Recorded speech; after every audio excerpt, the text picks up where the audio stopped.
and sisters. Dear all participants in our meeting club, very good afternoon. My name is Jack Manui. It's really honorable privilege and happy for me to be the moderator for the interactive talk and discussion today. So before starting our first meeting and dialogue, I would like to invite all of us to put their palms together to recite the Buddha's name for 3 times in Pali language. My request, whenever to come back, to raise the voice first. Whenever, please. Namo tassa bhagavato arahato sama sambuddhassa. Namo tassa bhagavato arahato sama sambuddhassa. Namo tassa bhagavato arahato sama sambuddhassa. Thank you very much, Bente. Next, I would like to announce the tentative program today as follows. 1. Introducing guest participants. 2. Opening speech and introducing the chief guest by the Master Hui. 3. May speak by our chief guest whenever Apparekke Sumana. 4. Question and answer. 5. Were obtained by the Master Juktan Ngọc.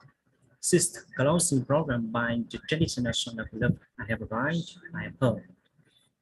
In this meaningful and interactive meeting today, it's really my pleasure and honorable for us to welcome Venerable Apparekke Sirim, Sri Lanka. Welcome Venerable Dr. Thích Đồng Đắc, founder and president of New Vietnamese Club Vietnam. And welcome all Dharma brothers and sisters and members of the club on tape. To understand into the English Club as well as brief the oratory of our guest speaker today. Now, I would like to invite my sister Hui for opening remarks and introducing our chief guest. Sister, please open the mic to you, sister. Namo Sakyamuni Buddha, respected Mahasangha, respected when Apparekke Sumana, dear members of the New Dharma in this club, Dharma brothers and sisters, very good afternoon to you all. First of all, I would like to take this opportunity to welcome when Apparekke Sumana Sri Lanka to our New Dharma in the club, the School of Buddhist Study Vietnam. Thank you so much, Venerable, for your acceptance of our invitation at the speaker today. Let me take a few minutes to give you a brief introduction of the School of Buddhist Study and New Dharma in this club. As we know, the School of Buddhist Study is one of the top schools in the field of Buddhist study in Vietnam. We send a large number of monks and nuns to Vietnam Buddhist University in Ho Chi Minh City and Huế. Our students are usually a top student at the entrance exam for graduate program in the university for the betterment of usage of English New Dharma in this club. Who by when Dr. Thích Đồng Đắc is going to Buddhist study at Bandung Province in 2020 with participation of more than 200 Muslims. We are active in learning Dharma English under the form of Buddhist English Club. So we use English as the medium language to understand the Buddha teaching along with improvement of all necessary skills of reading, speaking, listening, and writing for our members.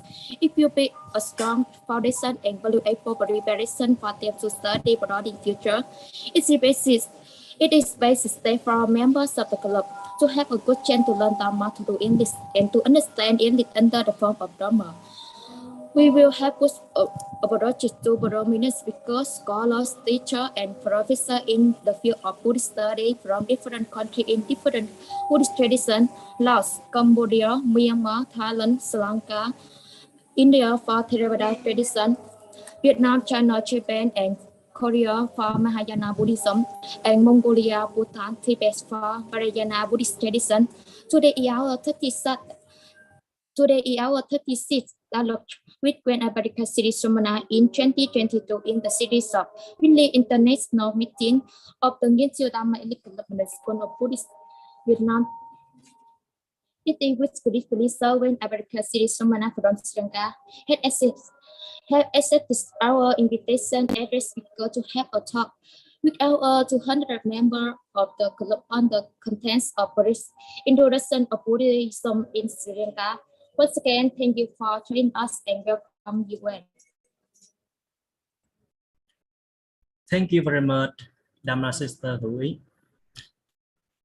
Now, may I request Venerable Apparekke Sumana, Sri Lanka, to give your main speech on brief introduction of Buddhism in Sri Lanka today. I would mic to you, Venerable.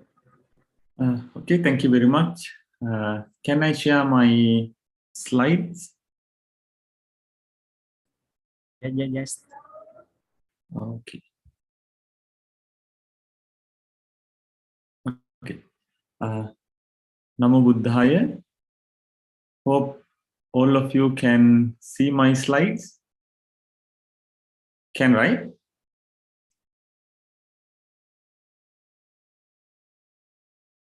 Yes, Bante.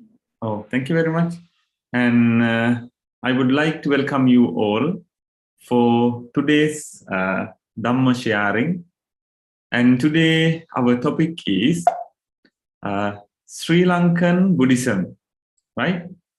So Sri Lankan Buddhism is a very interesting topic because Buddhism was first introduced to Sri Lanka in 2,300 years ago.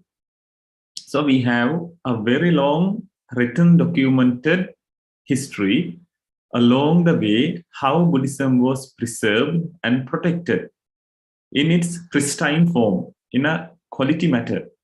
So, but in order to have a proper introduction, I would like to highlight mainly 2 points. What are these 2 points? Actually, these 2 points are very interesting because even though we say Sri Lankan Buddhism, however, it does not consider that Sri Lankan Buddhism itself is a self-sustaining, specific factor as a Buddhist school in Sri Lanka. It is not, because Buddhism does not belong to a specific country, ethnicity, or nation. The teachings of the Buddha is universal and open to everyone, right? The Buddha says, come and see.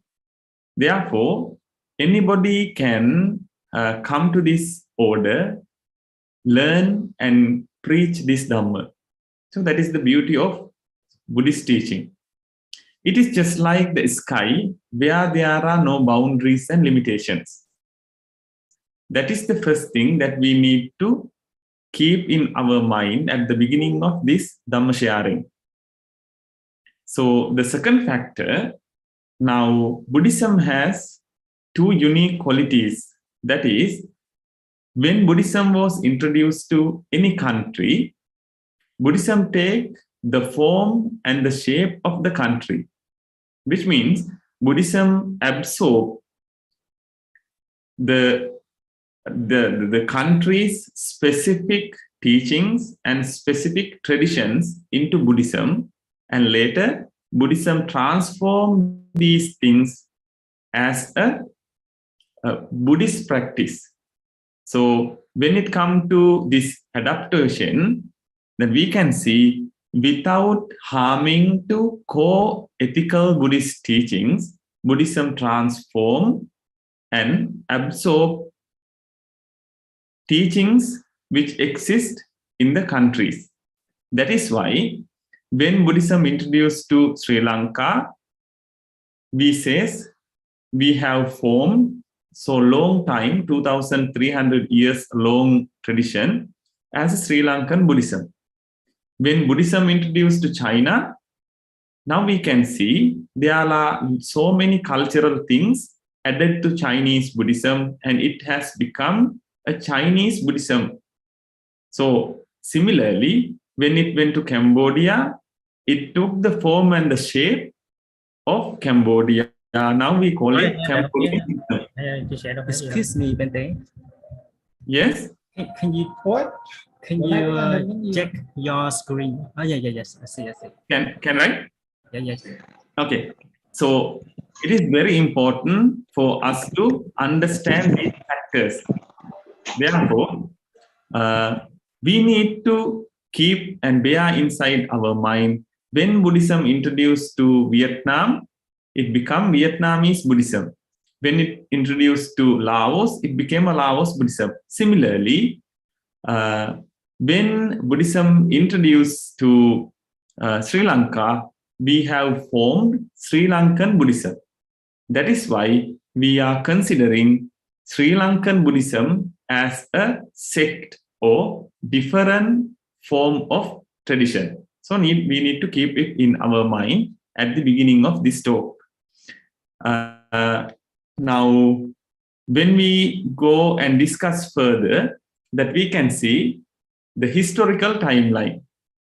So in this talk, I would like to point out several important factors why we are calling it Sri Lankan Buddhism.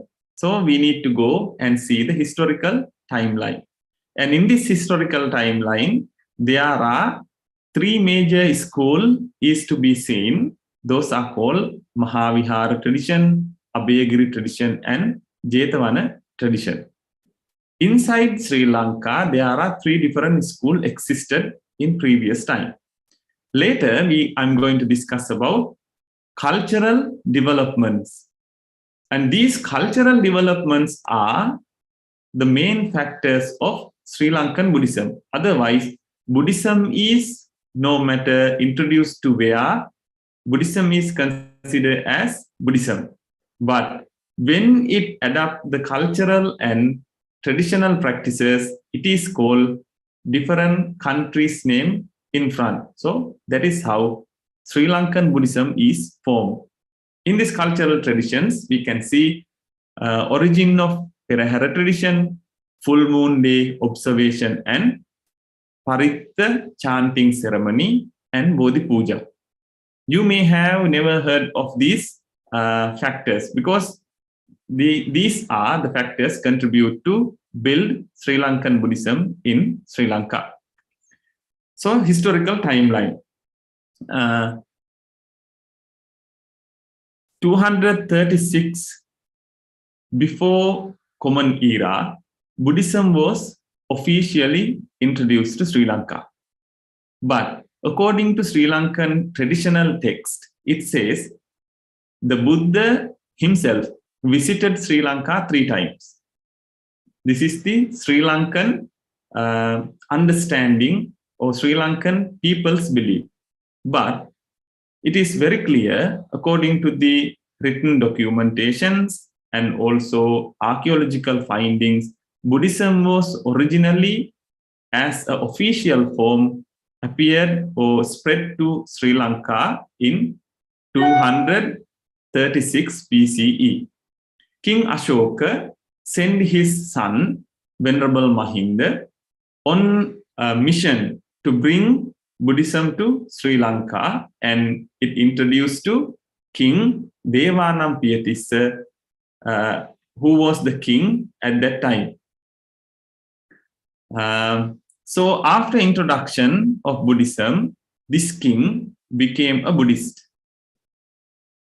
It says that according to the Sri Lankan historical documentation, the day the king was on a hunting deers, and he went into a jungle nearby his palace, and he looking for a deer, and fortunately he saw a deer and he tried to kill this deer, but the deer was very fast and he ran away to a nearby mountain called Missaka Pabbata.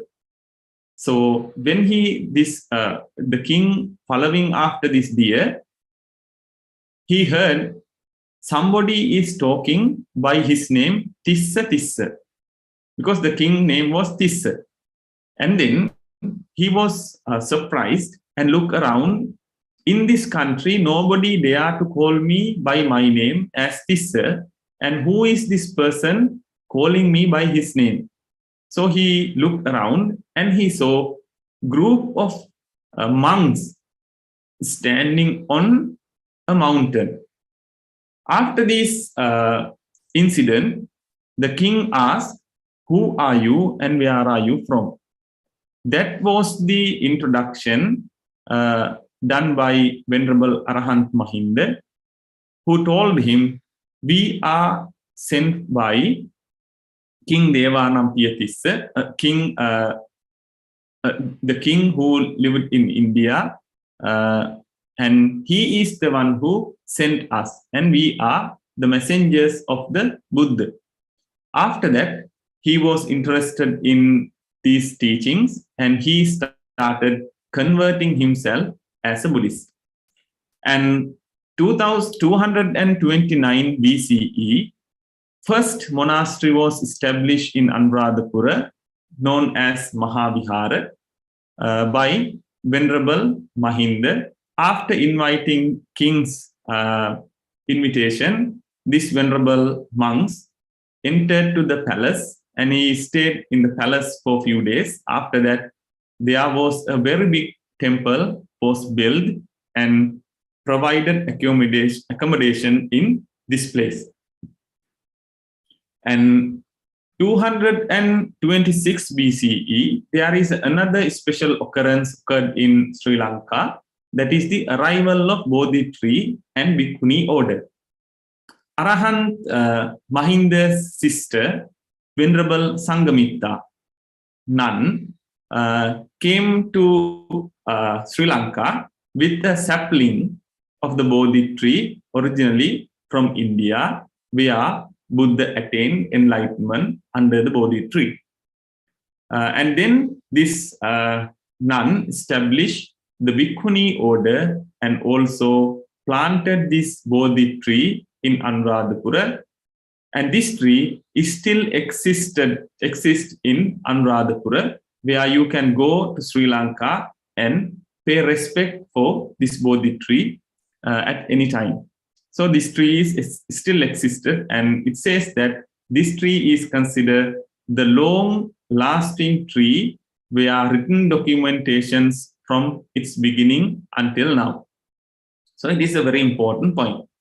In 100 CE, Pali, the Tripitaka was written down in Sri Lanka, that due to the great famine in Sri Lanka, monks had very much difficulties to protect the teachings of the Buddha, because at that time there were no written documentation. Teachings of the Buddha was conveyed by verbal form, which means memorizing these teachings, one-to-one transmission.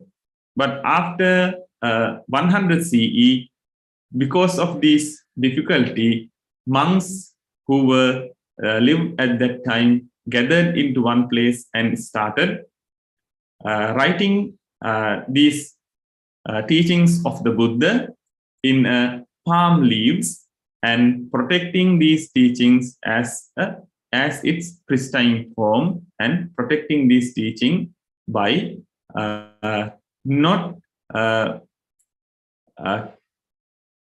contaminating different kind of difficulties. So this is one of the major points had occurred in Sri Lankan Buddhism.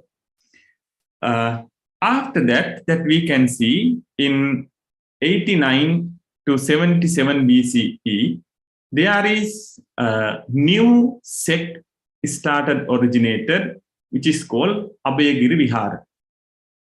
Apparekke Vihara is a very interesting place, because Apparekke Vihara considered as a Mahayana temple in Sri Lanka.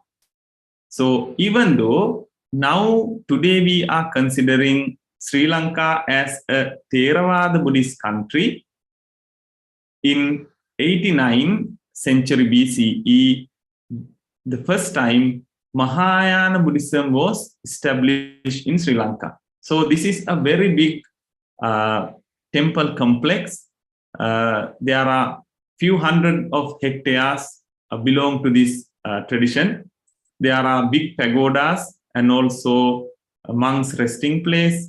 for monks dining place, and also there are so many different kind of important elements were included in this tradition, and there are some different teachings existed in this period rather than Mahavihara tradition. So this is one of the unique factor that you need to put your understanding in order to learn about Sri Lankan Buddhism. In this same period of time, that we can see 301 to 322 common era, tooth relic of the Buddha was arrived to Sri Lanka. This tooth relic is considered as the foremost venerated object in ancient India at that time, but because of different kind of problem, political, economical, and also religious problems, this tooth relic was very difficult to protect inside the India. Therefore, the king who lived in India has sent this tooth relic under the protection of Prince Hemamali and also Prince Hemamala. They are the one who brought this tooth relic to Sri Lanka. This is also a landmark of special Sri Lankan Buddhism. Later you can understand why I say it is a very important factor. And not only about that, in 334 to 362 common era, there is another sect or another school originated in Sri Lanka. This one called Jetavana Vihara or Jetavana Monastery. This is also a very big monastery complex, and so many different kind of kings were provide their patron to propagate this teaching, and Jetavana Vihara considered as a Vajrayana teaching oriented school. So now you can see Sri Lankan Buddhism originated as a Theravada school, and later it developed inside Sri Lanka. There is another school, Apparekke, which is Mahayana tradition oriented school. And also in the third phase of Sri Lankan Buddhism, you can see Jetavana Vihara, which is Vajrayana teaching oriented school. This is a very interesting fact to find out in Sri Lankan Buddhism.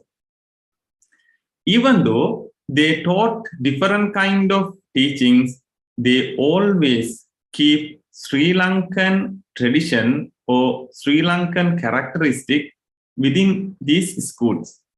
Even though the teachings of the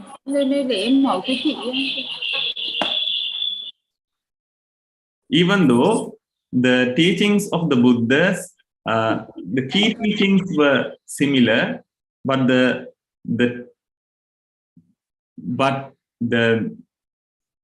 Sri Lankan characteristics can be found in these three schools. So this is a very important factor to be heard about Sri Lankan Buddhism.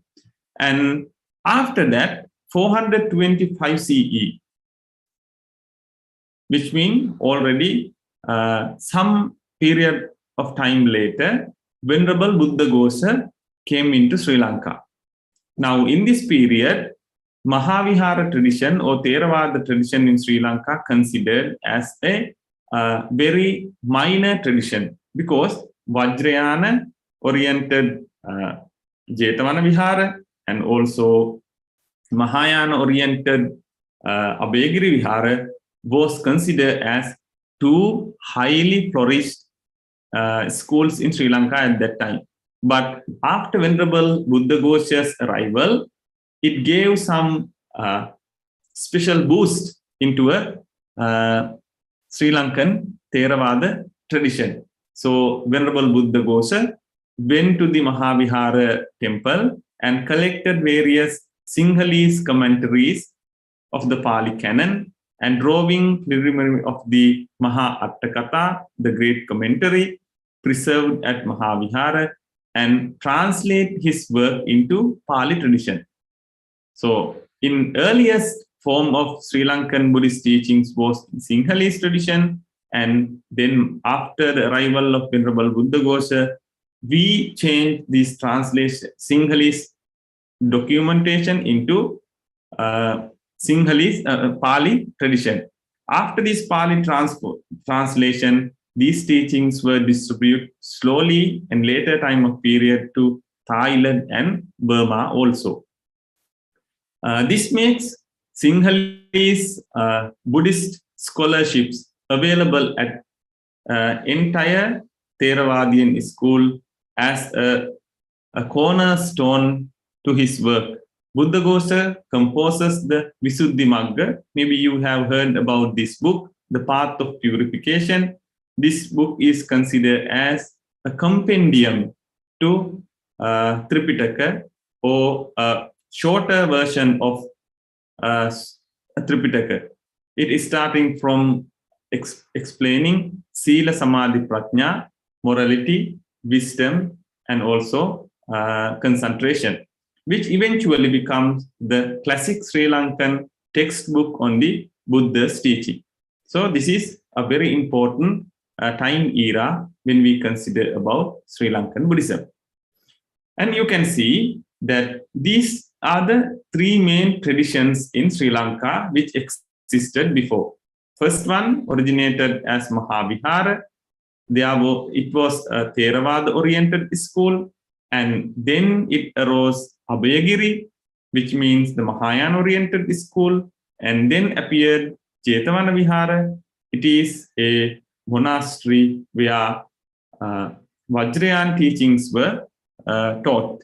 So you can understand, in these three traditions, there were very big pagodas. So they consider each of these pagoda was built by the kings and great patron at that time to as a landmark of these schools.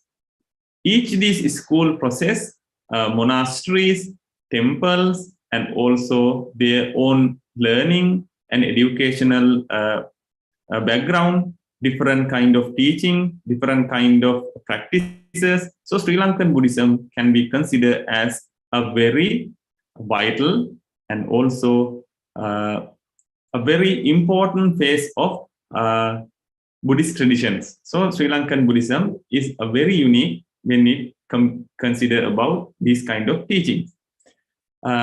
After sometimes in 1153 CE, there was a king who is called Parakram Bahuan, and this king thought that there are different opinions about same Buddhism. So he thought there are three main traditions exist now in Sri Lanka. It is better to have a debate, and later who is going to win this debate going to transform Sri Lankan Buddhism into one teaching. Therefore, at the help of Venerable Mahavihara monk called Kassapa, this king started a debate, and finally Theravada tradition won the debate, that upholding they are the one who keeping the true form of Buddha's teaching. After that, they started doing some certain kind of Sri Lankan counseling. After this council, they uphold Theravada tradition, and slowly Mahayana and Vajrayana tradition were fading away from Sri Lanka. From until 1153, there were three traditions. After this purification of Sri Lankan Buddhism, only one Buddhism existed, that is the Theravada tradition, until today you can see in Sri Lanka. So these are the important timeline factors. Now we are going to see about cultural developments. As I have told you, culturally Sri Lankan Buddhism diversified with different time period of Sri Lankan history. So after the arrival of tooth relic, there was the Buddha's tooth relic. There is a very special kind of tradition originated in Sri Lanka. That is called the Perahara tradition or the procession. So this unique tradition was existed more than 2000 years in Sri Lanka, and today if you can go and visit a tooth relic temple, usually in Kandy of Sri Lanka, you can attend this attend and see, witness by yourself this beautiful tradition of Perahara tradition. So after the tooth relic was received to Sri Lanka, Sri Lankan kings consider if one who holds the tooth relic of the Buddha can be able to become the most powerful person in Sri Lanka. Therefore, the kings respected the tooth relic of the Buddha in very pious way. The kings always build a different temple right next to the place where the king is living. So you can see tooth relic was a very important element in Sri Lankan Buddhism.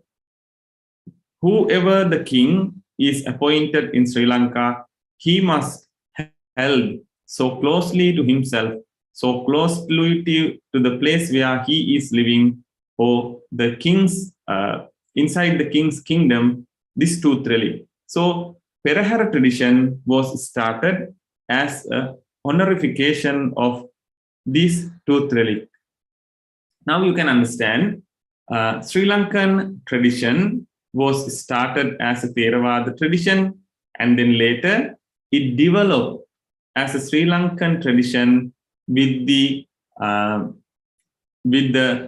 amalgamation of Vajrayana and Mahayana traditional of practice. So in this Perahara tradition, you can see more than 100 elephants are marching with the people, and there are so many different kind of dances, and there are so many different kind of drum players, and so many different kind of traditional costumes that is visible in this Perahara tradition. So this can be considered one of the main elements that Sri Lankan Buddhism upholding until today. And the second cultural practice is observing full moon. Observing full moon is a very important aspect of Sri Lankan Buddhism. And even in Sri Lanka, we were given special holidays for 12 months. On full moon, 12 full moon days, we are having national and public holidays in Sri Lanka. So in these 12 days, people gather to the nearby temples and they observe precepts. Especially Buddhists are considered as a practitioner of 5 precepts. But in this full moon day observation, they usually tend to go higher sila or practice higher morality, observing 8 precepts and 10 precepts. So in this day, all along, every temple got different kind of religious activities. Among these activities, giving sila at the early morning, and then later offering Buddha Puja to the Buddha, especially milk rice, and also apart from that, Jataka Katha storytelling and Paritta chanting, blessing services, Dhamma sermons, and so many activities are conducted in the temple. Not only that, in this kind of special occasions, people tend to go and visit different temples in different parts of Sri Lanka. This is a very important tradition in Sri Lanka. So they are usually use this day as a hallmark or as a day of holiday and stop their different kind of activities in their life and getting closer to the teachings of the Buddha as close as possible. So if they cannot observe 5 precepts, they observe Sila, the 10 precepts or 8 precepts, they are trying to offer dana for the monks or offer dana for the people who observe 8 precepts and 10 precepts. In this manner, they are practicing dana, sila, bhavana all day long. Dana means the offering, and sila, protecting or observing precepts. Bhavana means cultivating the mind. So these are the 3 activities usually they are engaging in full moon day observation. And each full moon day, it has given specific great occurrence occurred in Buddha's life, and sometimes those things had happened in Sri Lanka, historically important events like introduction to Sri Lankan Buddhism, usually coming after Vesak. The Poson is the month that we consider as the month they are practicing and honoring the Venerable Mahinda who introduced Buddhism to Sri Lanka. So in each of these 12 months, there are 12 different kind of specific events are being celebrated in Sri Lanka on 12 full moon days. Another important factor when we discuss about Sri Lankan Buddhism is Paritta ceremony. So this tradition originally originated in Sri Lanka, that we can see monks were invited to chant protective blessing suttas preached by the Buddha. So apart from preaching these blessing suttas, there are some important elements were added into Sri Lankan tradition because of this Paritta ceremony. The first and foremost thing is the book which we call Maha Piruvana Potwahanse. This is considered as the one of the unique preaching book in Theravada tradition.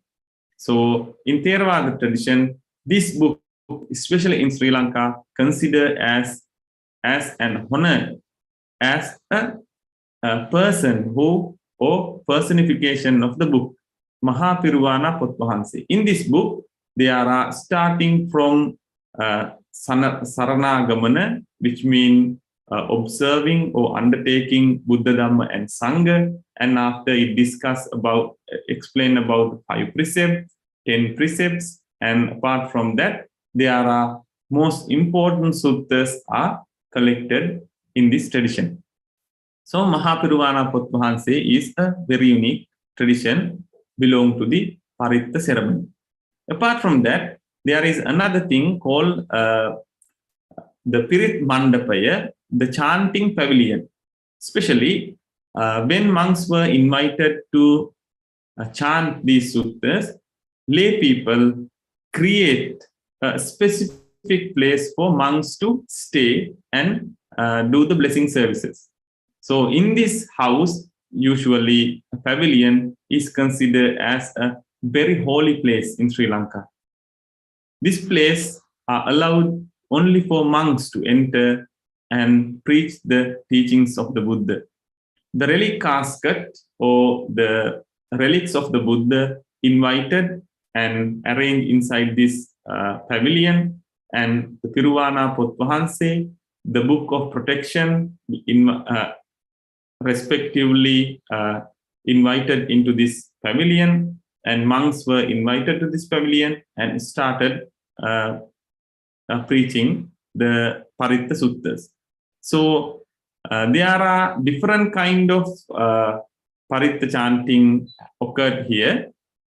The first one is to consider Paritta chanting of whole night chanting. Whole night chanting means starting from 9 p.m. until 6 a.m. next day. overnight chanting is being practiced. After that, they are preaching another protective blessings and conclude the ceremony. So this is the first sort of Paritta chanting tradition.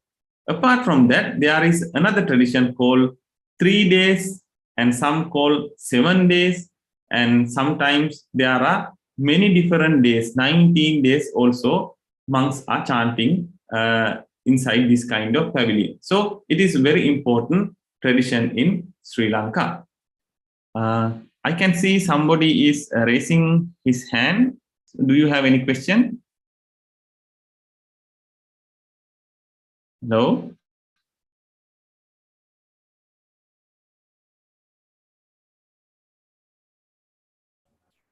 Do you have any question? Anybody raising his hand? No, right? Okay. No, thanks. Yeah. Okay. The second and third important factor in Sri Lankan Buddhism is Bodhi Puja. As I have told you in earlier, the Venerable Mahinda's sister, as a nun, Sangamitta, she came to Sri Lanka with the sapling of original Bodhi tree from India. So after she brought this,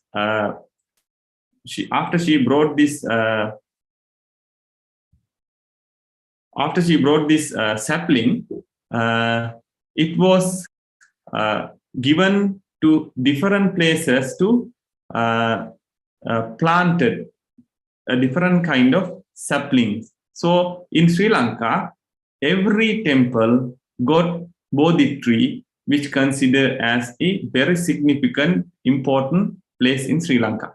Every temple must possess this Bodhi tree. It is a very important element in Sri Lankan Buddhism and Sri Lankan tradition. Even though Sri Lankan Buddhist temples are located in different parts of the world now, even in Singapore, where I'm living, we do have a Bodhi tree. And also some parts of the other European countries, USA, where their Sri Lankan Buddhism is practicing, Sri Lankan Buddhist monks are doing their rendering services. All those temples got a Bodhi tree. So this is a unique characteristic of Sri Lankan Buddhism. So Bodhi here specially used as enlightenment, and people are doing water offering, food, and also flower offering, different kind of offerings to the Bodhi tree, considering this is the tree which gave the support for the Buddha to attain enlightenment. So this tree is a hallmark or one of the unique characteristics of Buddhism, teaching the gratefulness. So we consider this Bodhi tree teaches us the importance of gratefulness, because it says that after Buddha attaining enlightenment, he gazed at looking at the Bodhi tree for 1 whole week without closing his eyes. This is the companion who supported him to attain enlightenment. So Bodhi tree considered as one of the special characteristics in Sri Lankan Buddhism.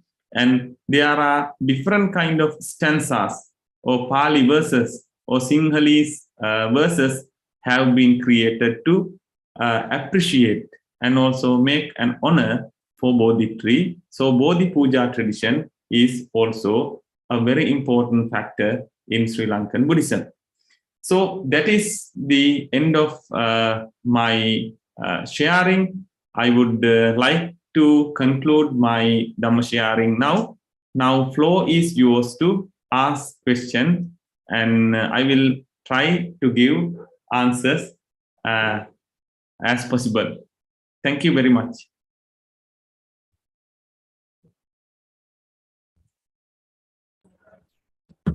Thank you.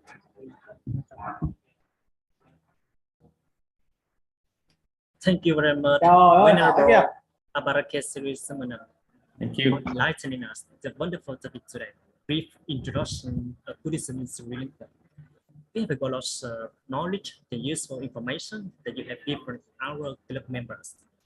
Through your presentation, I believe that all participants and members here have understood clearly and fully about prominent features of brief introduction of Buddhism in Sri Lanka. Once again, thank you, Venerable Apparekke Sumana. Thank you very much. Yeah. Now, it's time for us to come to question and answer session. Anyone who wants to ask our two guests, kindly open your mic and feel free to ask. Don't hesitate, please. On question or warmly welcome in this session. Please.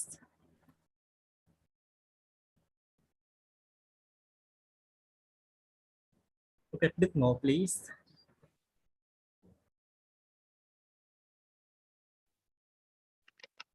Dear Bente, Yes. Hello. you hear me? Yeah, I can hear you very well. Yeah. Okay. Okay.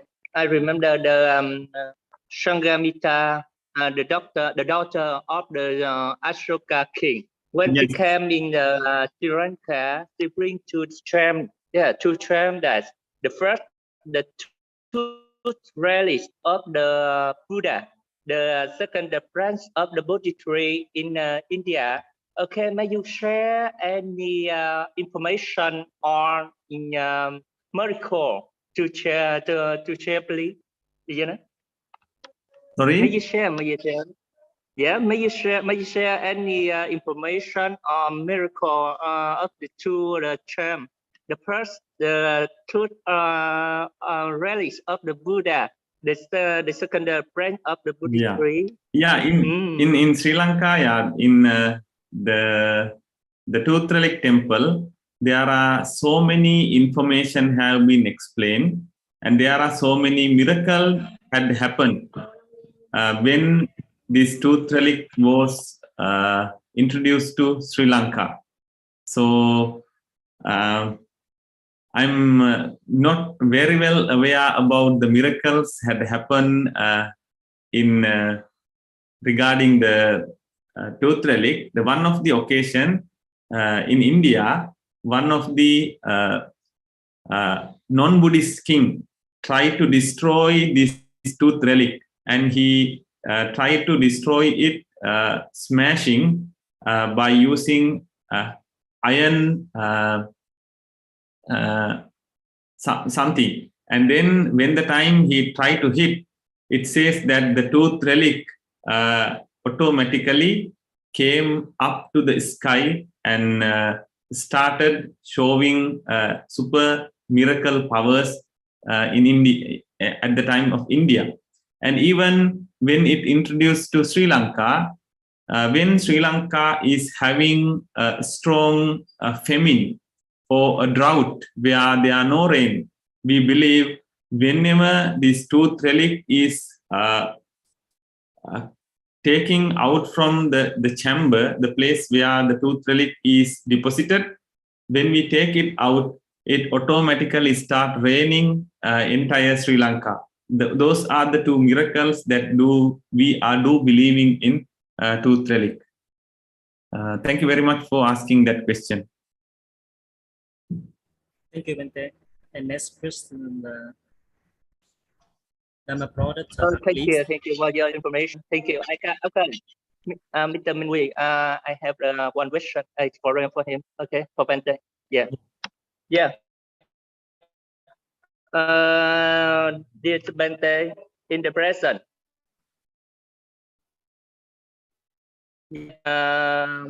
serious economy, how does it affect in the human mind? Actually, Are you hear me? no, it is not Did very you hear clear. me? Đức Ngộ, your internet is problem. Yeah, your signal is dropping. Yeah, not very clear. Are you hear me? Do you hear me? Now can, yeah. Okay, that's okay. Okay, I hear. You can say. Đức Ngộ. Yeah, I continue. I continue. As you okay. Now, in present, there's a serious economic crisis in Sri Lanka. How does it affect in the human and the monks life in Sri Lanka? Okay. Yeah, actually, yeah. Right now we are having a very serious economical and political crisis in Sri Lanka. Thank you for asking this question. I think as a Vietnam monks, you all can send some humanitarian aids to Sri Lanka to support Sri Lankan people and Sri Lankan monks. The most important thing right now is political stability in Sri Lanka, according to my belief. So after that, we may be able to gain strength back and come to a healthy situation in economically and politically. So actually, yeah, as you heard that the news is correct, Sri Lanka right now having a very difficult situation. And please, I would like to ask all of you to send your loving kindness and metta towards all the suffering people in Sri Lanka. Thank you very much. Yeah, I heard that Sri Lanka passed through the economic crisis. Yeah, correct. That is true. Yeah. Thank you very much. Thank you. Thank you, Bente. And I would like to invite my brother Thơ Bảo, please.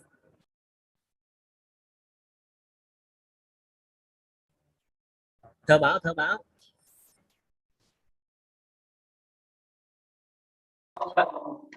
Hi sir, can you hear me? Hi Yeah, sir. I hear.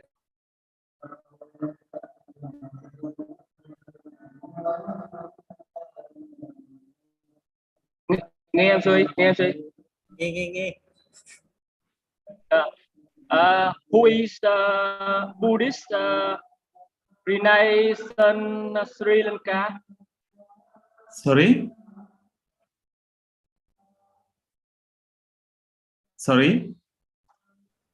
Nói lại đi. Who is Buddhist Renaissance Sri Lanka?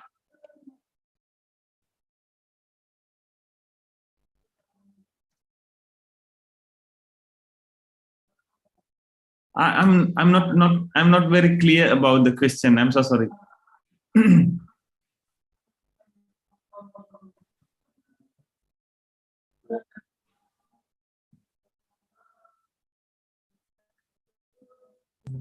Can you ask me the question again? And then you check your message.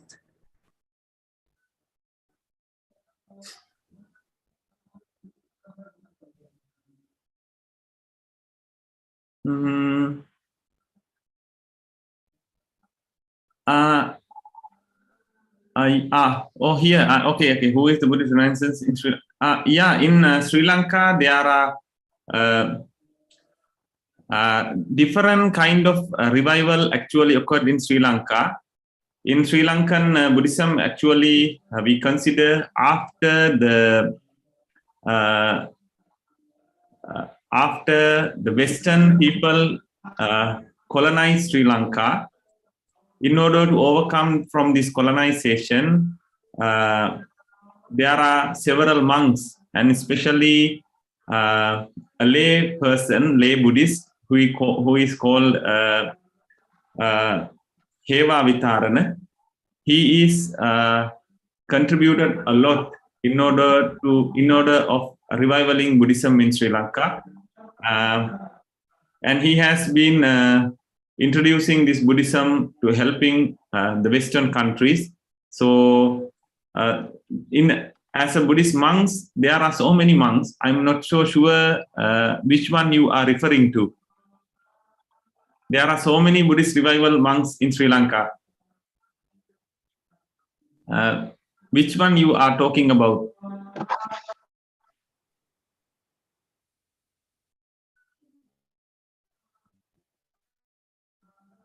Can you hear me? Hello. Cả nghe cũng không hiểu. Okay, thank you, Bente. I would like to invite Nguyên Thịnh, please. Dear Bante, I would like to a question.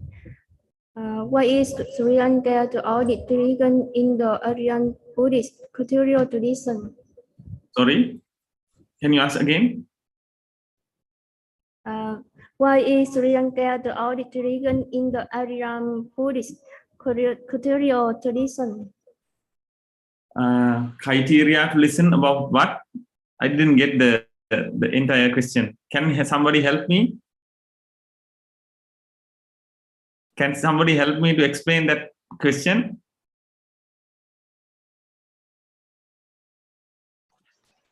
Thịnh hỏi gì Thịnh? Why is Sri Lanka the oldest religion in the Aryan Buddhist cultural tradition? Can you type the question in the chat box, please? Yes. Yeah, sure. Because my listening is not good. It is not because of your pronunciation. My listening is not good.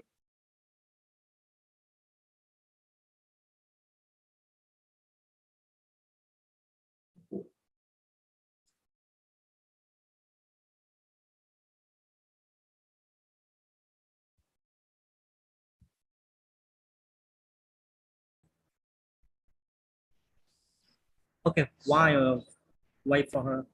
Okay, sure. Can I invite my sister Quảng Tấn, please? Hello, Bante. Yes. I have two questions. Can you answer me? Okay, sure. I will try. Sri Lanka Buddhism focus on the education and development of the Srilanka school. But we are Mahayana Buddhists. Will it be difficult when we go to study in Sri Lanka? And how will your country support us? Thank you. Yeah, I heard the first question. Actually, yeah, in Sri Lanka, mainly it emphasized the Sri Lankan Buddhism, especially Theravada Buddhism. But there are different courses, so it is not very difficult for you to follow. I know there are so many Vietnam nuns and monks are studying in Sri Lanka in different universities. I think I recommend you to ask some information from, if you know any monk who is studying in Sri Lanka or nun. I think they will be able to provide a proper understanding. So that is very important for you to learn from others. So maybe you can ask your Dhamma brothers and sisters who are learning in Sri Lanka. Personally, I think it is not very difficult, because if you go for bachelor BA course, from the beginning, it will explain slowly and gradually how the Sri Lankan Buddhism and Theravada Buddhism to be practiced and also learned. But I did not get the second question. What is the second question? How will your country support us? Okay. I think mainly that you have to live in a separate place. For monks, I think there are so many temples they are supported by allowing them to stay in Sri Lanka. And for the nuns, maybe some nunneries may help you to stay.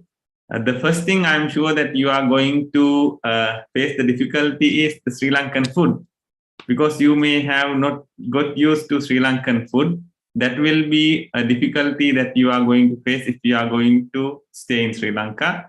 But I have seen and I have been to places where some Sri Lankan nuns are staying. They grow their own vegetables, and as a community, now they are having a Sri Lankan temple, Vietnamese temple in Sri Lanka also. I think it won't be a very big issue. They will support you in financially, in food wise, and also providing you lodging. Yeah, those are the support that you can expect from Sri Lankans. Thank you very much.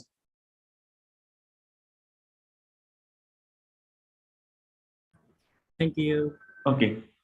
The other question was, why is Sri Lanka the oldest religion in Aryan Buddhist cultural tradition? Okay, yeah.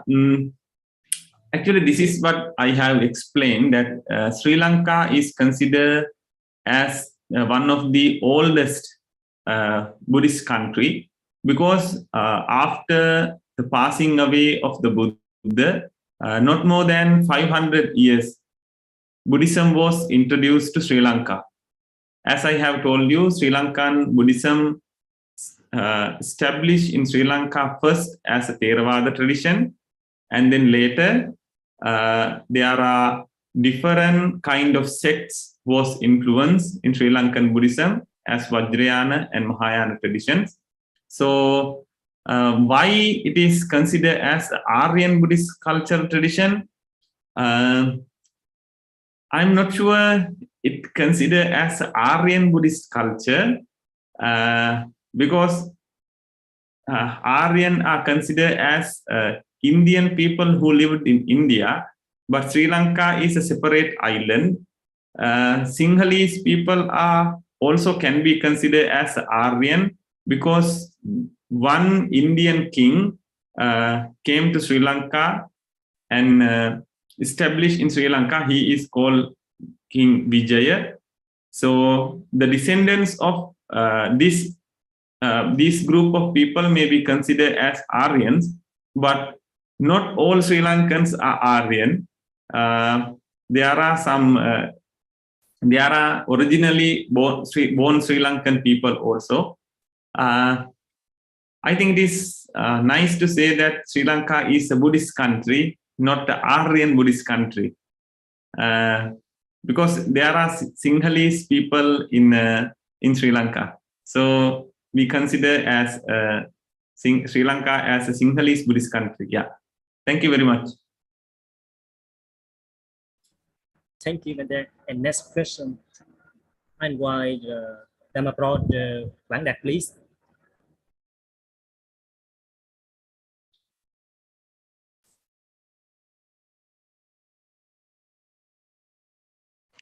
Thank you. Dear Venerable. Yes. Yes. I heard about the truth relic of the Buddha. Yes. And where is the truth relic of the Buddha? In Sri Lanka? The truth relic of the Buddha residing in Sri Lanka, called the city called Kandy. In my presentation, I have shown you the Perahera tradition.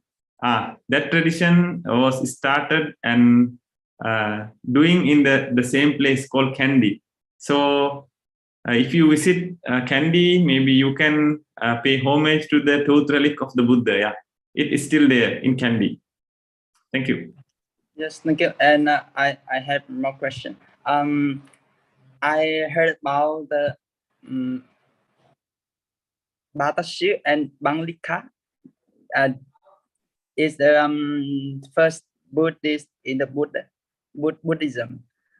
Do you know about Tapassu and Ballika, is it? Banglika? Yes. Two merchants, right? Yes, two persons. Yes, Banglika and Batashi. I'm not sure. I'm not sure this pronunciation. I'm not so sure about Tapassu and Balluka. We consider as two merchants who received hair relics of the Buddha. Oh, just they live in the Buddha. Okay. Yeah, the relics of the Buddha. Yeah, we consider in Sri Lanka there is a place where build pagoda enshrining the relics of the hair relics of the Buddha.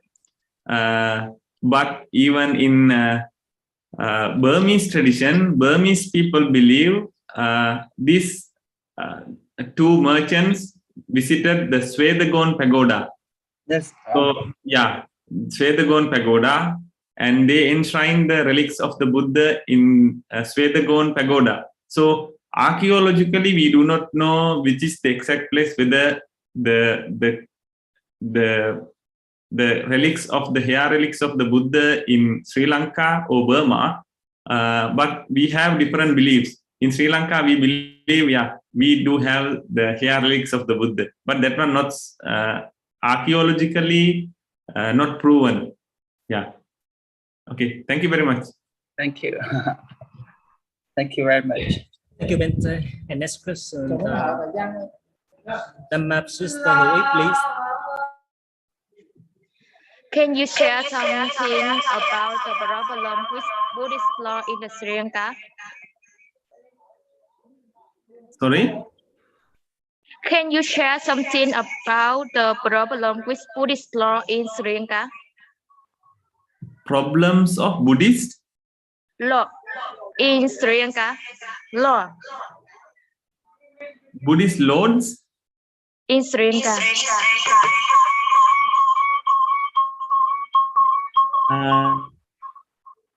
I'm not sure the question. Maybe Teach Dwandak Master, you can help me to explain the question, because I'm not so sure. Louis, write your question. I think she means about the Buddhist Vinaya, Buddhist law in Sri Lanka. Oh, What is okay. the problem there? Okay. Regarding Buddhist Vinaya, Buddhist law in Sri Lanka. Okay. Buddhist law mean regarding the Vinaya. Actually, now we have to address this question in a different manner, because Sri Lanka, the Buddhism was introduced to Sri Lanka 2,500 years ago. Therefore, from the time Buddhism was introduced to Sri Lanka, Buddhist monks were considered as the most influential people in Sri Lanka. So even a king cannot be governed the country without the support of monks. Therefore, monks considered as the maker of the kings. They can do support king and support the king's kingship, or if monks are against the king, and then they will make some arrangement and let the king to step down from the kingship. Therefore, according to the Buddhist Vinaya rules, Buddhist monks may not be really engaging in political activities, but as a Sri Lankan tradition, people also expecting Buddhist monk to lead in politically and also engaging in politics and advising king and all the others. Therefore, it is a very controversial thing. Somehow, the Vinaya rules are being still practiced by Sri Lankan Buddhist monks. Hope I have given a proper answer for your question.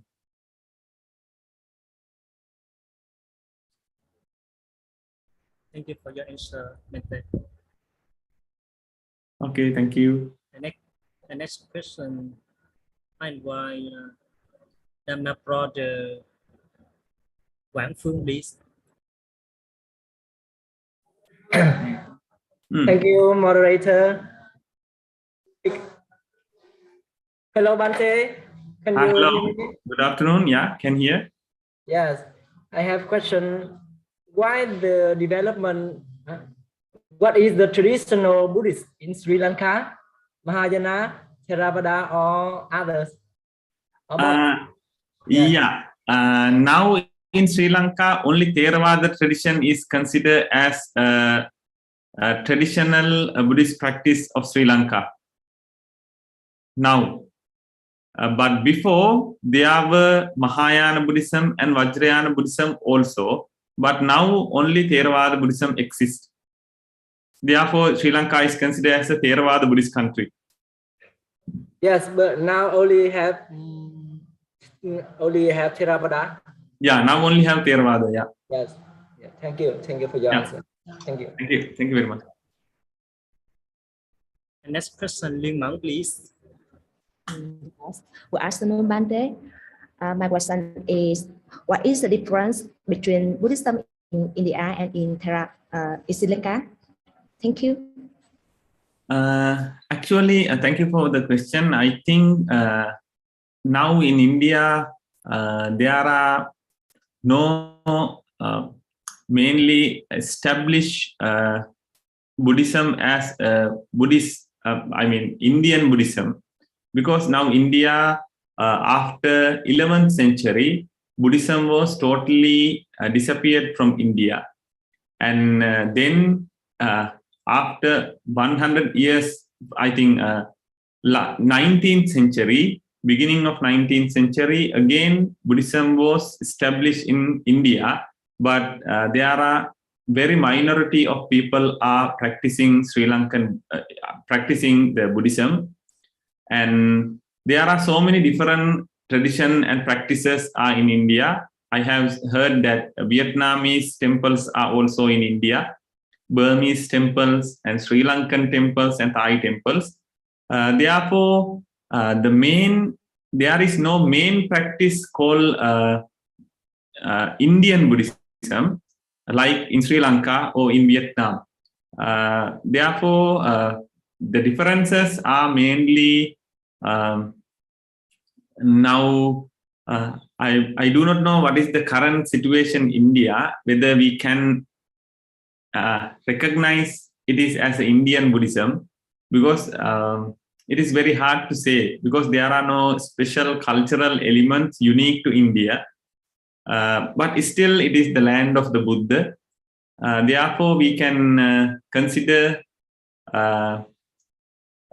since Sri Lanka is being practicing Theravada Buddhism, India now got a different kind of practices. We can see the Theravada tradition as Sri Lankan Buddhism in Sri Lanka. Indian Buddhism, maybe can see different kind of countries' practices are influenced in Indian Buddhism.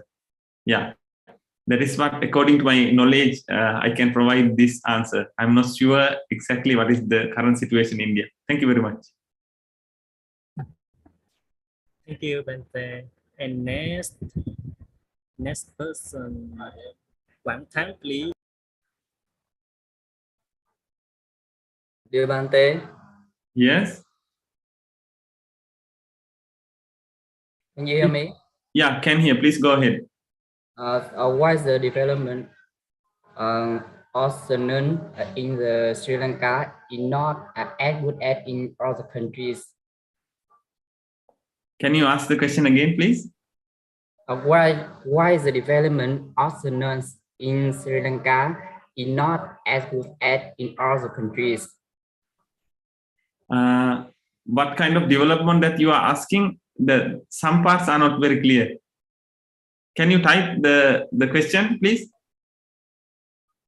Bante, I think he means about the Bhikkhuni Sangha in Sri Lanka. Oh, the nuns. Okay. Yeah. In Sri Lanka, that is a very good question, actually. I was expecting this question. Now you can see in Vietnam, there are so many nuns, and nuns community are very strong, right? And they were respected as monks similarly, and according to the people do not have this discrimination. One is high and one is low, because nun tradition very well established in Vietnam. But in Sri Lanka, there are still some problems regarding nuns tradition, because we believe in Sri Lanka, as a Theravada country, we believe once the nuns tradition disappeared from Sri Lanka, it cannot be established again. So, so in Sri Lanka nowadays, there are many nuns are entering to the monastic order and they are practicing as a nun, but there are so many problems that they are facing because they have never received a proper recognition as nuns. Because still people believe that they are the just only practitioner, not complete nuns. They are just female followers. They do not consider as fully ordained nuns because full ordination for the nuns already disappeared in Sri Lanka many centuries ago. From that day onward, we do not have properly established nuns ordination. But nowadays, there is a possibility and there is a hope that we believe that Sri Lanka is the country who introduced nuns tradition into China, and it has so many written documentations and written form of archaeological evidences to support this fact.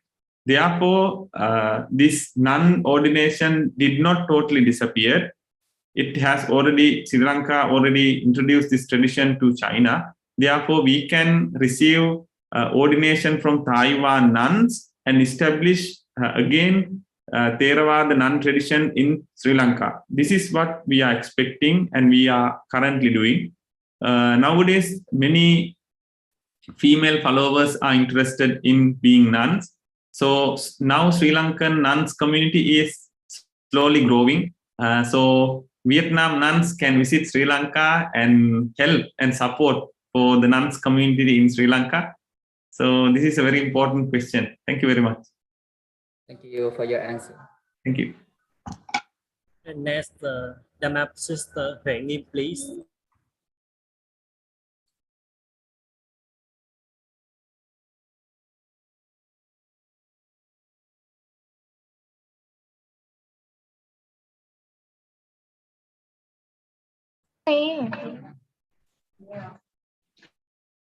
Honorable, can you tell me how did Buddhism affect Sri Lanka? Sorry, I didn't get the question. Can you please ask again? Sorry. The main. What is the main?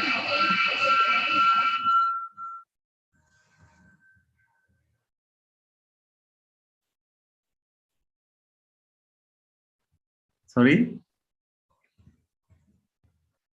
Can you ask the question again? Dear Bante, Yes. yes, I know that the Bhikkhuni Sangha in Sri Lanka is established earliest. Yes. Yeah, earliest in Sri Lanka, correct. Yes. When the Venerable Sanghamitra arrived in Sri Lanka with the sapling from the original Bodhi tree. Yes. Yeah, correct. So is the early as established in the world. Okay. Yeah, in yeah, we consider Sri Lanka the earliest nuns ordination was established in Sri Lanka.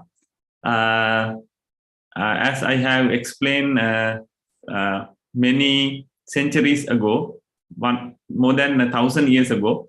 So the fact that it says the Sri Lanka the nuns ordination lost somehow along the way.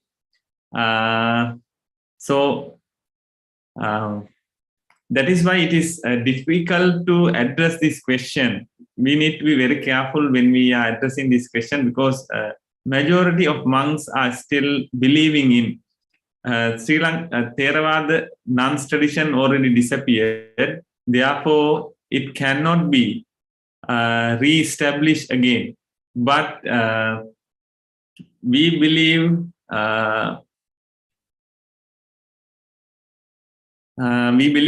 still there is a hope to establish nuns tradition. Did I answer your question?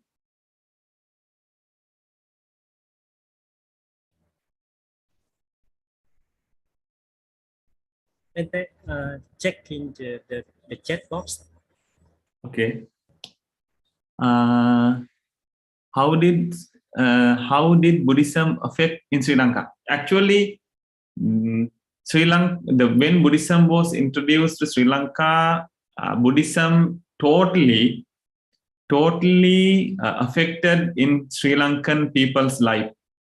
It says that Venerable Mahinda and after the introduction of Venerable Sangamitta, who brought Buddhism and the Bodhi tree to Sri Lanka, at that time, from India, there were 13 different kind of professional people were brought to Sri Lanka to support total reformation of Sri Lanka. So we have developed after Buddhism was introduced to Sri Lanka, religiously we were affected and in a positive manner. Not only religious, but also politically it affected, and it socially affected, it affected economically and different manner. So we can say that Buddhism actually gave a second birth to Sri Lanka. That is how Buddhism affect in Sri Lanka. We can still be grateful for the most Arahant, the Venerable Mahinda, for introducing Buddhism to Sri Lanka. And actually, that is why we are known to the world as a Buddhist country today. So from the day it was introduced until now, Sri Lanka is considered as a Buddhist country, but it does not mean that we do not allow other religious followers to or belief system to be exist. There are Christian people are following, staying in Sri Lanka. There are Muslim people are staying in Sri Lanka. All different kind of people are staying in Sri Lanka, and we can treat all those different religious people, different ethnic groups, and different believers equally, because as a Buddhist we are spreading the same loving kindness to all of them. So that is very important.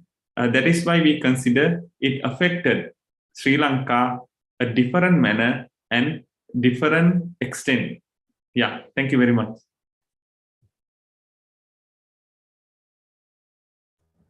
Thank you, Bente. And next, I invite my sister Liên Lạc, please. Good afternoon, Bente. Yeah, good afternoon. Yes, I have a question for you.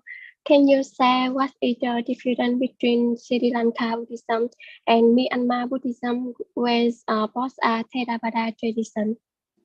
Sorry, can you ask the question again? Yes. Can you say what is the difference between Sri Lanka Buddhism and Myanmar Buddhism, with both are Theravada tradition? Actually, as Buddhism, there are no much differences in Myanmar and Sri Lanka, but cultural differences are so many. Those are cultural differences, like I have mentioned, importance of Bodhi tree, and also the importance of observing full moon days, 12 full moon days in Sri Lanka, and tooth relic and Bodhi tree. All those are the cultural aspects. Apart from the cultural aspects, there are no much different in Buddhist teaching wise in Myanmar and Sri Lanka. But Myanmar especially mainly focus on Abhidhamma teachings. Usually we consider that Myanmar is the country where Abhidhamma teaching is highly and strongly practiced. In Sri Lanka, we consider the teachings of Dhamma, the Sutta Pitaka, which is the most ancient canonical teachings, are being preached and also practiced in Sri Lanka. In many ways, Sri Lankan Buddhism and Burmese Buddhism are similar because it believes that Sri Lanka is the country who introduced Buddhism to Burma. Therefore, there are no big differences in these two countries, and Thailand also. Yeah. Thank you. Thank you very much. Thank you, Bante. Next, I invite my sister Nhung Wan, please. Good afternoon, Bante. Good afternoon. Can you hear me? Yeah, very clear. I don't know what to ask, but can you sing traditional song you play? Sorry? I don't know what to ask, but can you sing traditional song in you?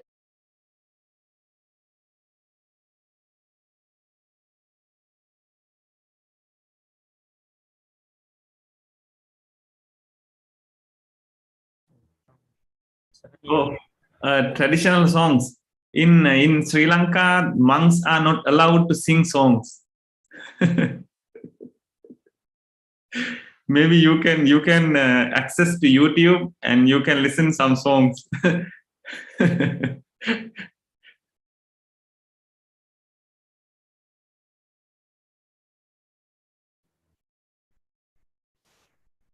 Okay. Thank you. And next question. Thiên Chánh, please. Good afternoon, sir. Yes. Can you hear me? Yeah, I can hear.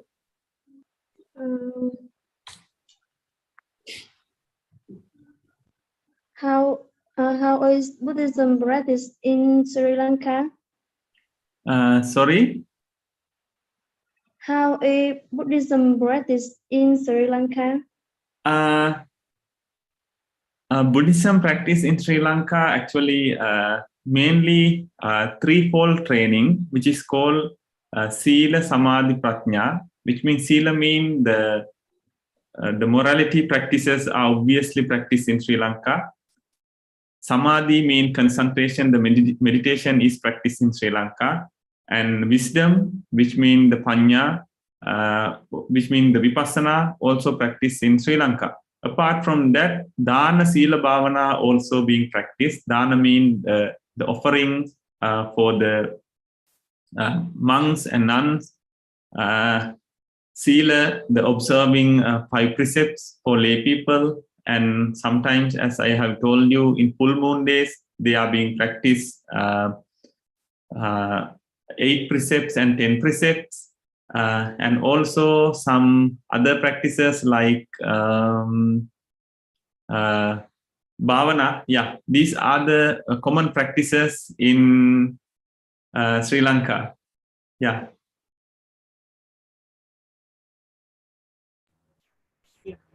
And next, I invite Nguyen Khanh, please.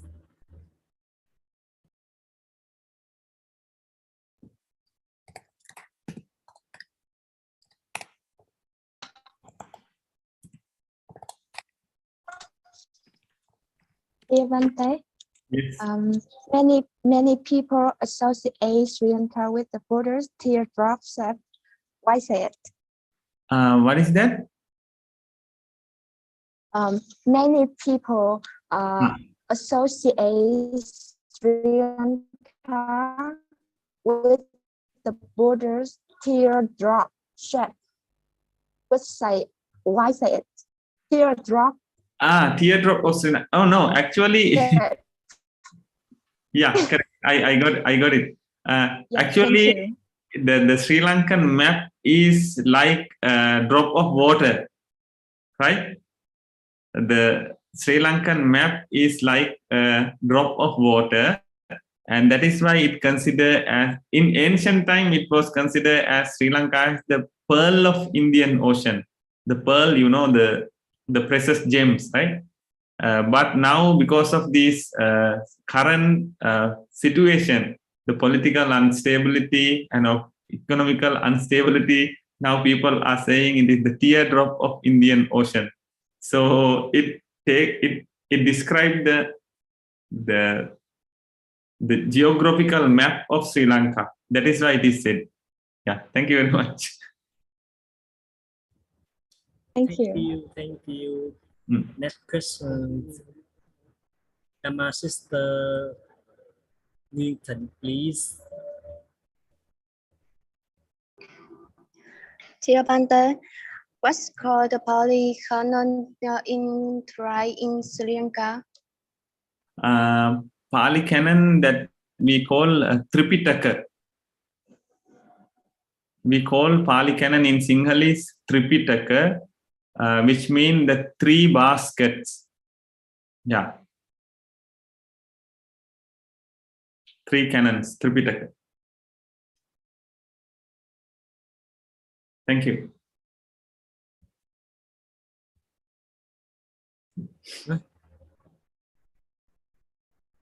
Okay, next. My sister Thomang, please. Yes, good afternoon, Bante. Yeah. Can you hear me? Yes, I have a question for you. What was the money interested in the first place, and what exactly was the reversal that was occurring? Moreover, what does the broader saga reveal about the interweaving of religion, law, and politics in Sri Lanka? Can you make it so slow? Can you please it? Yeah. In chat box. Okay, yeah. Send me in the chat box. Yes.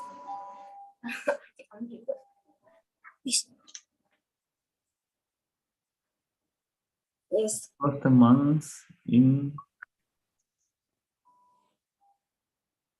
incarcerated is the first place in what?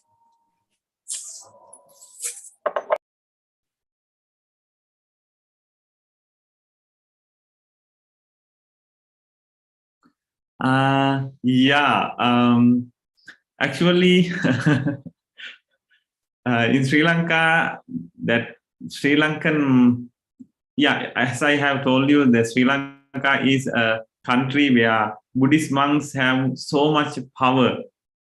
Sri Lankan Buddhist monks can involve in any activities. Actually, politically, they are allowed to active and participate in different political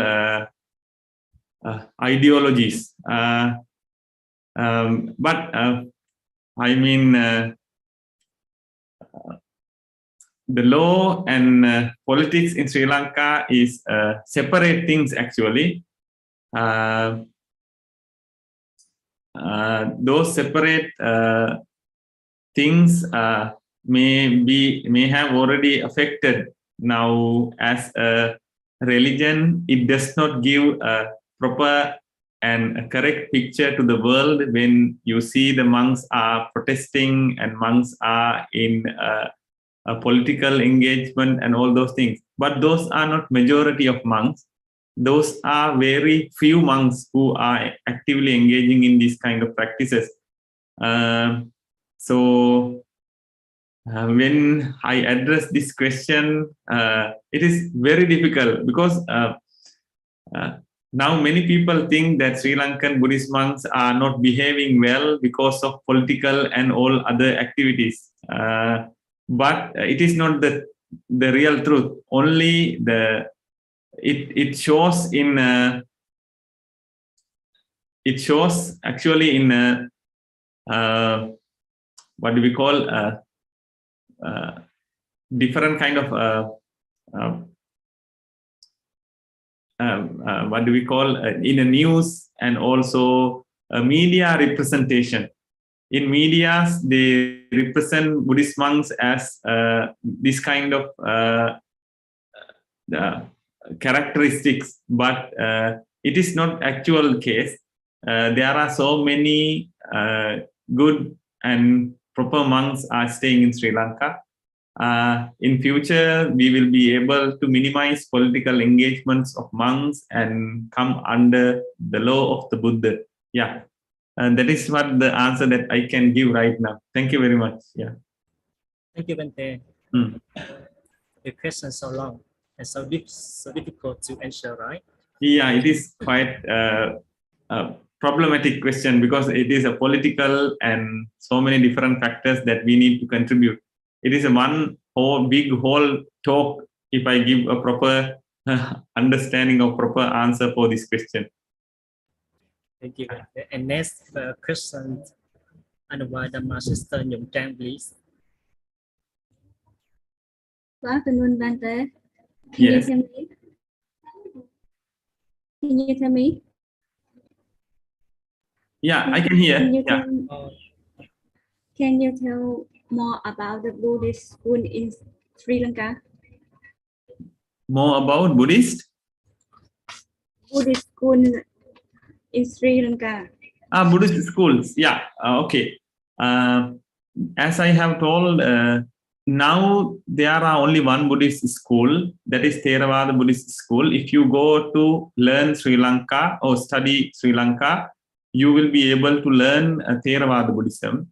But few thousand years ago, Sri Lanka was not only a Theravada Buddhist country, but also there were Vajrayana Buddhism existed as a school, and also Mahayana tradition as existed as a school. Therefore, these two traditions also practiced in Sri Lanka. But nowadays, we cannot find any books or teachings regarding these two traditions. Therefore, we cannot find a very a detailed account of information on Buddhist school in Sri Lanka rather than Theravada Buddhist school, because Vajrayana and Mahayana schools already disappeared more than 1,000 years ago. So it is very difficult to find details about all other schools. Yeah. Thank you very much. Thank you. And next question, my sister Winton, please. Good afternoon, Bante. Yes, good afternoon. How proud Buddhist to Sri Lanka? Sorry? How proud Buddhism to Sri Lanka?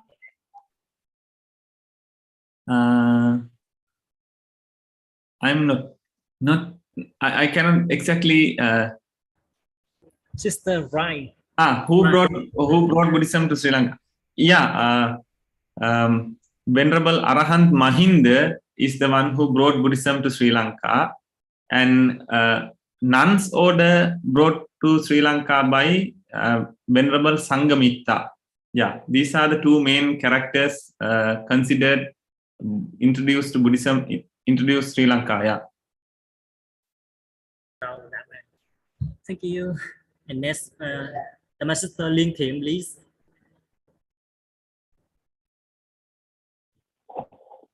Good afternoon, Bante. Yes, good afternoon. Nice to see you again for the second time. I want to ask you how to live a life dedicated to others, dedicated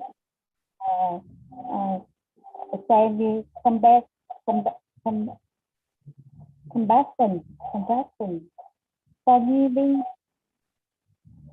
How to live a life dedicated to others. Can you please type the question? Dedicated what?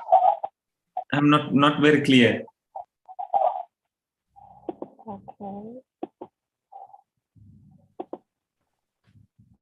Okay. Why?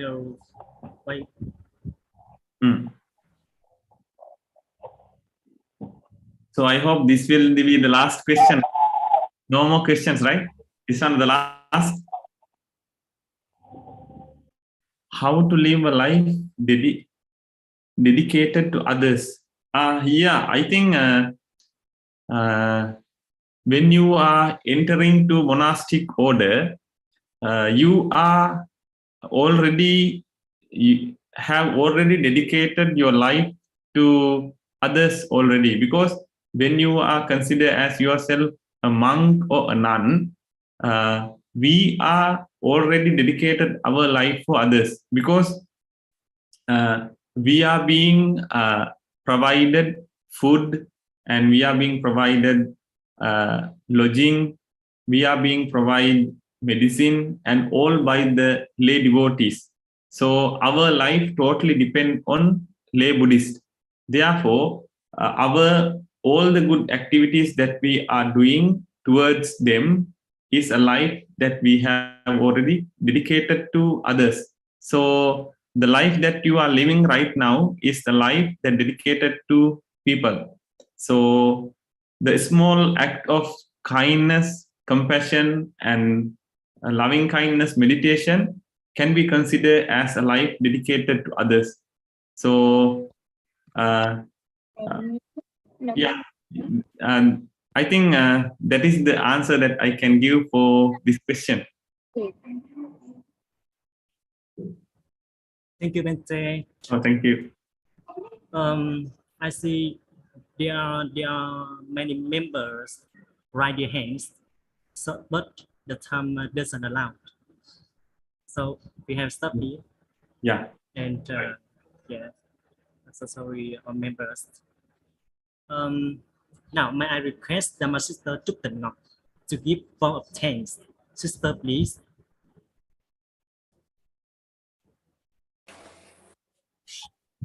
Namo Sakyamuni Buddha. Dear all participants, I am going to offer vote of thanks to our guest speaker, Etienne, and participants. First of all, we are very pleased to receive the encouragement and instruction of most Ben Dr. Thích Đồng Hành, Rector Bình Định School of Buddhist Studies, all faculty members and teachers to found this pioneer club in the field of Buddhist studies. For this wonderful presentation, I would like to express my deepest gratitude to Ben Apparekke Sumana, who not only accepted our official invitation as guest speakers today, but also delivered such an excellent presentation and discussion on introduction of Buddhism in Sri Lanka. Thank you very much, Ben Apparekke Sumana, for enlightening us a wonderful topic today. We have got lots of knowledge and useful information that you have given our club members through your presentation. I believe that all participants and members here have understood clearly and fully about prominent features of reintroduction of Buddhism in Sri Lanka. Once again, thank you so much for your excellent presentation and discussion, Venerable. In addition, on this occasion, I would like to express the gratefulness and thankfulness to my beloved members of the club and all entrants of School of Buddhism Studies in Bình Định. We are not here without your support, cooperation, encouragement, and effort. I believe that with this persistent, quickly activity together, our goal of perfection of Dhamma English we will rely and recognize in a happy manner. Keep it up together. We will be better at English in the near future. Come on, all entrants. I also would like to send my special thanks to our moderator today, Nama Brother Zaming Uy.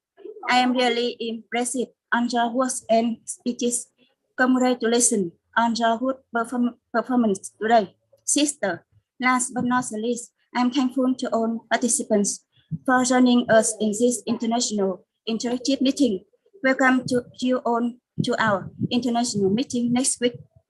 May you all experience true peace and happiness in this life and the future. May you all be healthy. Healthy in body, peaceful in mind, happy in life, and successful in career, a spiritual path. Thank you very much. Sadhu, sadhu, sadhu. Thank you very much, my sister Trúc Tịnh Ngọc. Now, We are going to come to the last session by singing our traditional song of the club. I have right and heard. But before that, now we consider the online certificate distribution. Wait for me. Okay.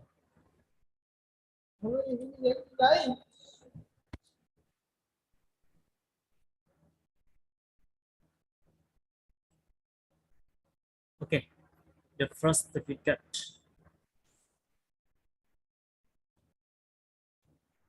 I would like to give the certificate to Venerable Apparekke Sumana Srilanka, guest of honor for his excellent presentation.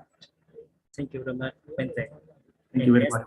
Certificate for Thích Nữ Hữu Ý. This is to confirm that Thích Nữ Hữu Ý in the opening speech.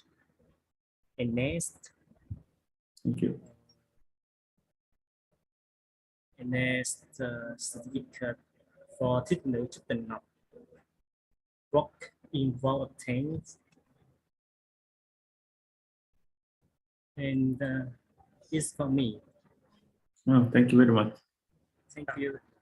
And now we are going to the traditional song of the club.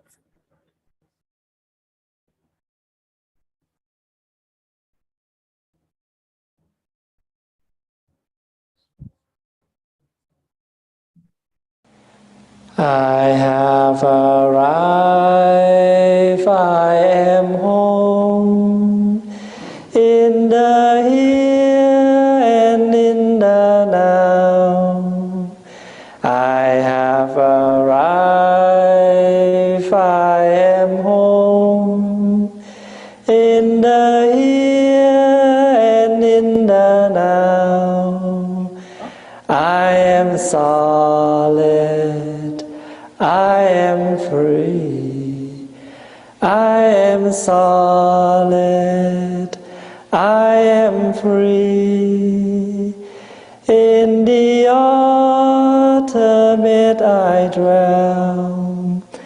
In the ultimate I drown.